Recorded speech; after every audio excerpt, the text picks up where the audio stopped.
자, 18번입니다. 밑줄 친 우리 부대에 대한 설명으로 옳은 것은 이번 연합군과의 작전에 모든 운명을 거는 듯하였다. 주석과 우리 부대의 총사령관이 의논하는 것을 옆에서 들었기 때문이다. 독립투쟁 수십 년의 족을 탄환하는 결정적 시기가 온 것이다. 2번은 분명히 조로 가는 것이 아닌가. 여러분들 가장 큰 포인트는 주석이라는 게 가장 큰 포인트라고 할 수 있습니다. 주석. 주석은 뭐냐? 대한민국 임시정부가 있어요. 대한민국 임시정부가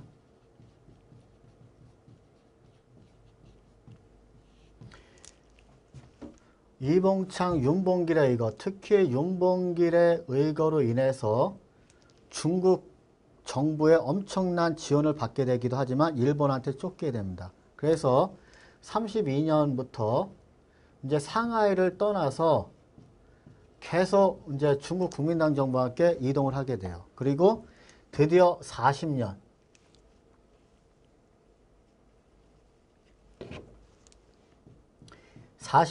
어디에 정착하게 되냐? 충칭에 정착을 하게 됩니다. 그리고 그때 이 힘들고 험난한 시간에 이 기간 동안 특히 윤봉길의 의거를 가능케 했던 한인 애국단을 만들었던 그분 누구냐? 임시정부를 끝까지 지켰던 그분 김구가 바로 주석이 됩니다. 그래서 주석이면 1940년대 이후를 얘기해요. 자, 그리고 충칭에 정착하면서 김구가 주석이 되고 그 다음에 대한민국 임시정부의 군대가 창설이 됩니다. 그게 바로 광복군입니다. 자, 그래서 밑줄 친 우리 부대는 광복군입니다. 1940년에 광복군. 그리고 이 시기는 어떠한 시기냐? 이번 연합군과의 작전에 모든 운명을 건다. 1941년에 일본은 1931년에 만주 사변을 일으키고 1938년에 중국과의 전면전, 중일전쟁을 벌이고 시작하고 드디어 1941년 이때입니다. 하와이에 있는 진주만을 습격합니다. 한마디로 미국과 전면전이 벌어진 거죠. 그걸 우리는 태평양 전쟁이라고 하고 태평양 전쟁이 시작되자마자 광복군은 대한민국 임시정부는 일본에 선전포고를 합니다. 우린 연합국과 함께 너희들이랑 싸우겠다. 바로 그 상황이에요. 그 상황이고 그렇기 때문에 이때는 분위기가 다른 거죠. 이제 일본은 연합국의 적이고 이게 바로 2차 대전이죠. 한마디로 이 전쟁이 끝나면 우리는 독립을 할 수 있을 거다. 그 결의에 찬 내용입니다. 어쨌든 포인트는 광복군이다. 그리고 태평양 전쟁 일어났을 때 우리가 연합국의 일원으로 일본과 싸우는 걸 결심한 내용이죠. 자, 그래서 1941년 태평양 전쟁에 우리도 일본 연합국의 일원으로 참여하겠다. 자, 그럼 보기를 봅시다. 옳은 것은 자, 중국 공산군과 함께 화북에서 항일전을 벌였다. 중국 공산군과 함께 화북지방에서 항일전을 벌였던 것. 공산군. 어떻게 보면 공산군이라는 거와 광복군은 좀 어울리지 않아요. 어떻게 보면 광복군, 물론 일부 사회주의 세력도 있지만 대부분이 민족주의였기 때문에 이거는 얘기를 한다면 1942년에 조선의용대라는 게 있었습니다. 조선의용대. 이 조선의용대의 대다수 병력이 화북지방으로 올라가요.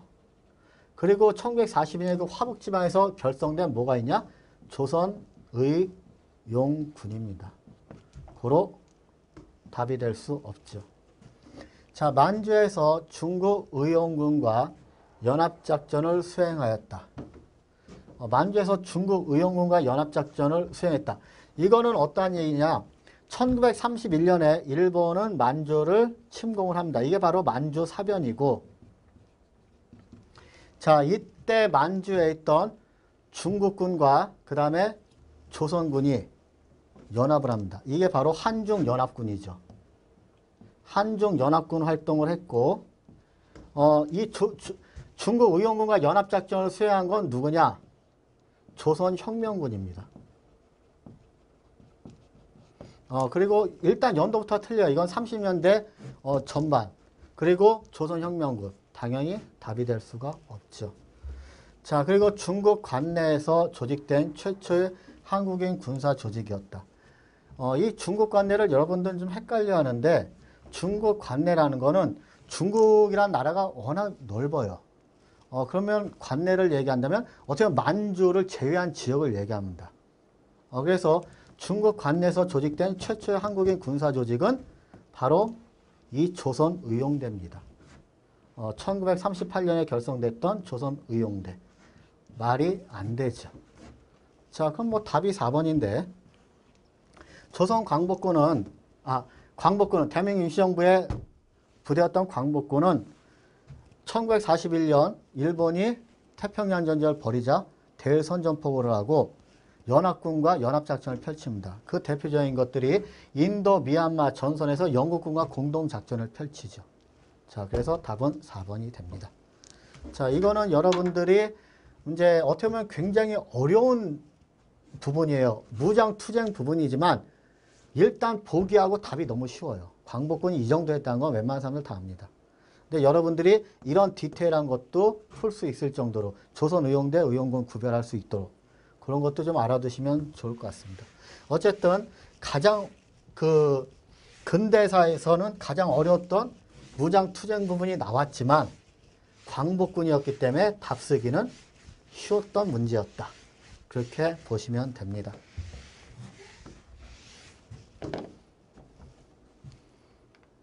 자, 19번입니다. 다음 자서전의 내용이 전개된 시기에 일제가 시행한 정책으로 가장 적절한 것은? 자, 학생들과 최저학생들 징병영장을 가져왔다. 자, 흰종이의 징병영장 그리고 8월 1일까지 함경북도에 일본군 부대 입다가 적혀 있다. 축 이병. 자, 붉은 천에 어깨를 두르고 신사를 참배한 후 순사와 함께 나룻배를 타고 고향을 떠났다. 순사는 매섭게 나를 감시하였다. 자, 일단 1943년이 되면은 학도 지원병. 한마디로 이때가 어느 때냐? 1941년에 무슨 전쟁이 펼쳐진다 좀 전에 얘기했죠? 태평양 전쟁을 했습니다. 이때 되면 중일전쟁부터 거의 전면전인데 태평양 전쟁 되면 가릴 게 없어요. 자, 그런데 그 전에 1938년에 좀 더 디테일하면 중국과의 전면전이 벌어져요. 이게 바로 중일전쟁이고 이때 명령이 내려졌는데 이게 뭐냐면 국민총동원령입니다. 한마디로 전쟁을 위해서 조선의 모든 것을 다 동원하겠다. 사람뿐만이 아니라 물건까지 싸그리 다. 이게 국민총동원령이에요. 그리고 그 이후에는 계속 수탈이 엄청나게 진행되는 거죠. 이 이후에는 그냥 거의 뭐 우리나라는 민족 말살, 한민족임을 잃고 그냥 일본에 무조건 일본의 전쟁에 동참하라. 민족 말살 동참. 물론 그 전부터 있었지만 이때 엄청나게 노골화돼요. 그래서 사람들도 막 끌고 가는데 그 대표적인 것이 1943년에 학생도 군대 지원해라. 학도 지원병. 그러다 1944년이 되면 어떤 일이 벌어지냐. 그냥 끌고 가버려요. 징병이야, 징병. 자, 이런 식으로 사람들을 인적 수탈을 자행합니다. 그리고 이 외에도 엄청나게 뭐 쌀 같은 거 반출, 그리고 무기가 될 만한 모든 재료 다. 그리고 식량도 너무너무 이제 적어지니까 식량 배급제 실시. 이런 것들이 38년 국민총동원령에 실시가 되는 거죠. 자, 그럼 당연히 이 시기는 38년 이후, 특히 이제 징병 영장 났으니까 요 43년, 44년 요때가 이제 요때로 생각하시면 될 겁니다. 근데 그 넓게 보면 38년 이후, 좀 디테일하게 보면 43년, 44년 이후. 자, 그러면 보기를 보겠습니다. 자, 일진회를 앞세워 한일합방을 청원하게 했다. 이거는 어떻게 보면은 굉장히 답이 쉬운 거예요. 너무 좀 보기가 쉬워갖고 좀 어떻게 보면은 문제의 난이도가 좀 낮은데 일진회를 앞세워서 한일합방을 청원하겠다. 한일합방이 뭐예요? 한일병합이라고 하죠. 한일병합. 우리나라가 일본의 식민지가 된 거야. 이건 언제야? 1910년이에요. 그럼 1910년 이전의 얘기야. 이건 뭐 말할 것도 없이 틀렸죠. 자, 그 다음에 2번. 공출제도를 강화하여 농기구까지 수탈하였다. 한마디로 모든 걸 걷어가는 제도예요. 공식적으로 모든 걸 거다하는 제도고 농기고 한마디로 무기가 될 만한 모든 재료는 다 증발해 갑니다.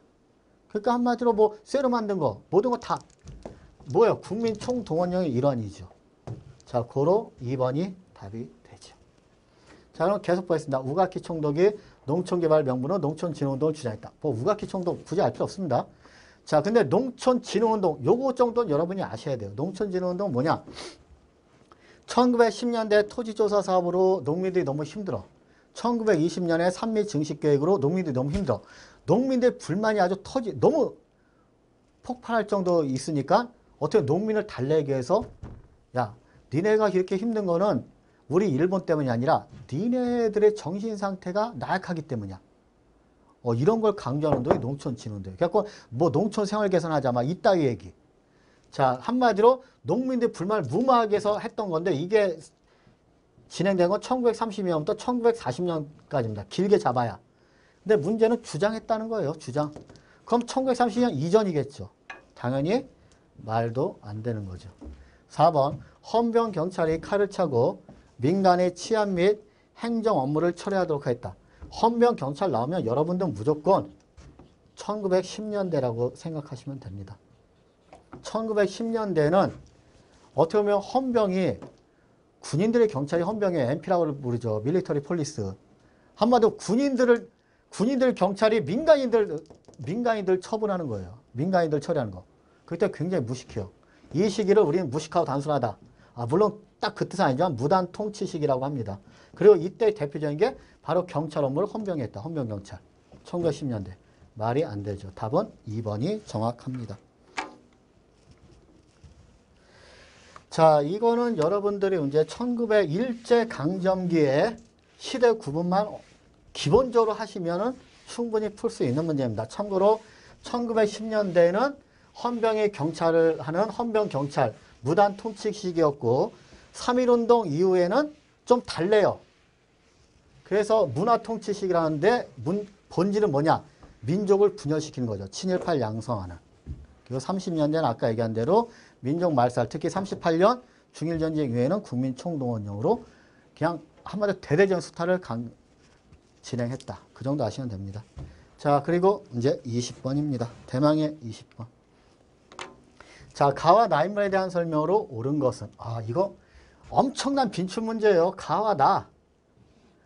이거 엄청나게 강조했죠. 여러분들한테. 이황과 이입니다. 여러분들 이제 시험에 많이 나오는 것 중에 비교하는 인물이 많이 나와요. 어떻게 보면 통일신라 전기에는 누가 많이 나오냐면 원효와 의상이 엄청나게 나옵니다. 비교하는 문제 굉장히 많이 나오고 그 다음에 조선 이제 고려 시대로 넘어가면 대각국사 의천과 보조국사 진울 비교하는 문제 어마어마하게 많이 나옵니다. 그리고 많이 나오는 게 뭐냐? 이와 이황을 비교하는 문제입니다. 자, 여기 미리 보면은 가는 봤더니 그의 사상은 근본적이며 이상주의적이다. 여기서 이미 얘기는 끝나지만 또 힌트가 있어요. 성합식도를 줬다. 이 주리론을 성리학은 주리론과 기론이 있는데 주리론의 완성자 이를 절대시하는 이황입니다. 그리고 대표적인 책이 성학십도가 있죠. 자, 나는 현 시점에 개혁적인 성격을 가지고 있다. 그는 성학집요. 자, 수치제도 개혁 등 다양한 개혁 방안을 제시했다. 그래서 이 나 같은 경우는 주기론의 완성자라고 불리는 이입니다. 그래서 이는 이도 물론 중요하지만 그에 못지않게 모두 중요하다. 기도 중요하다는 걸 강조합니다. 그리고 이거는 이제 주리론의 완성자라고 불리고 이는 주기론의 완성자라고 불리죠. 자, 그리고 요거 이황 같은 건 좀 이상적이고 이상주의적이고 이건 좀 현실적 개혁적인 성격을 가집니다. 그리고 하나 또 얘기한다면 이황 같은 경우는 일본에서는 최고로 칩니다. 동방이 주자라 해서 일본 성리학 발전에 어마어마한 영향을 끼칩니다. 그래서 이 정도만 보시고 바로 보기로 넘어가겠습니다.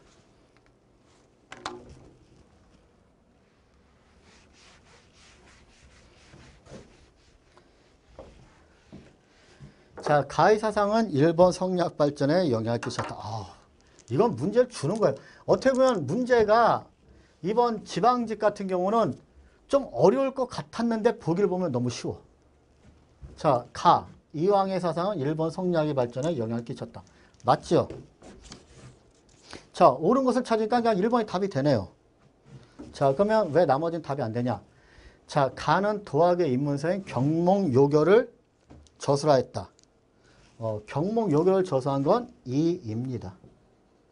경몽요결. 어떻게 보면 이거는 어린이 도학 입문서죠. 자, 고로 이건 틀렸습니다. 나는 왕에게 주청하여 소수선이라는 편액을 하사받았다.